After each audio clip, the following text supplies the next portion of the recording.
जय जगन्नाथ सांग मैंने गुड मॉर्निंग। देखु आम गाँ पोखरी माछ धरापी जालुआ भाई मैंने पलि आसिले। जालुआ भाई ये कहली कि जो मैंने जाल धरी मुझे जालुआ भाई बोली कहीदेली तो कहीं खराब भावेनि।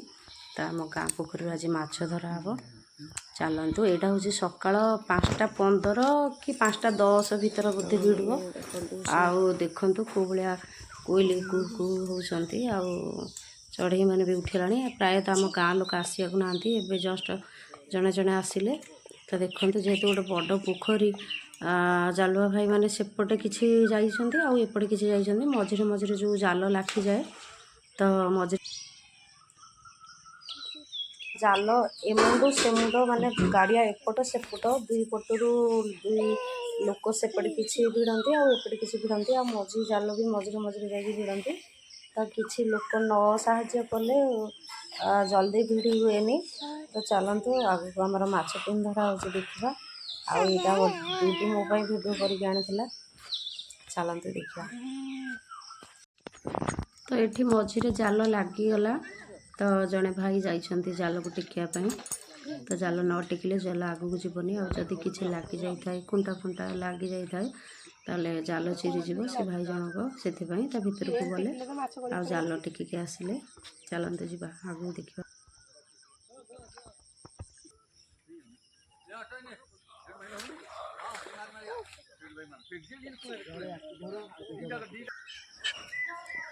तो ये जाल पाखु पूरा पलि आसला। देखो माछ भी निया आरंभ कर सारा।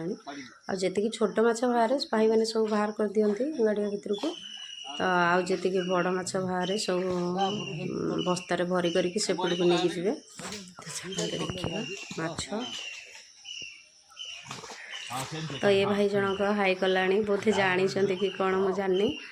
तो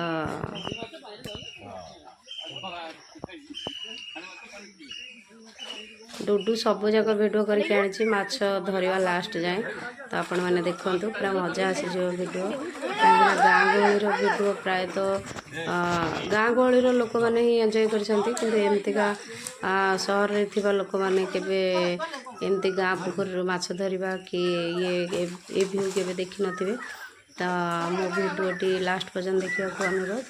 जो मैंने भी मो भिडियो देखुं प्लीज लाइक सब्सक्राइब शेयर करने जॉइन भूलि। तो देखो माछ मानकर डिया डिया आरंभ हो गला। माछ मैंने भाभी जानी सारे आज आमर लास्ट दिन। आउ देखु बाप रे कि माछ बहुत माछ से दिन बाहर थे।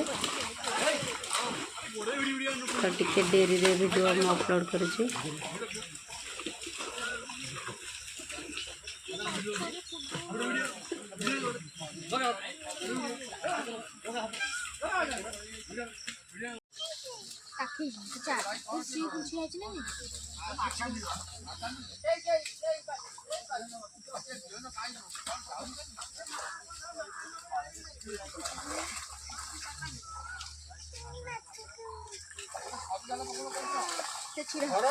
सब जाक जाला से खाई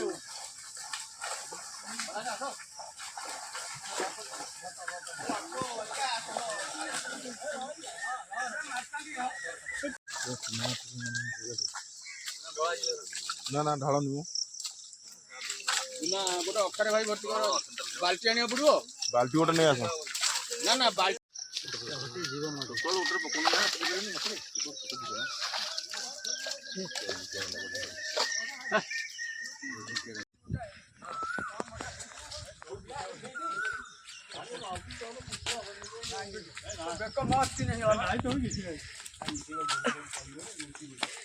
तो जी भी माछ धरा होता एपटू पलि आसला जोरा बहुत पचर जोरा माछ आसला। डुडू से भिडियो कैनि।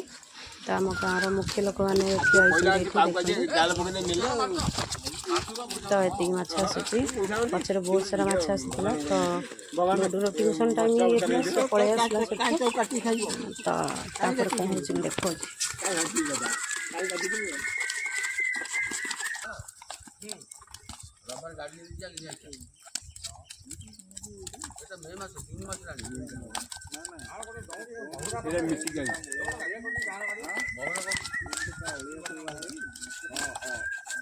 मंजी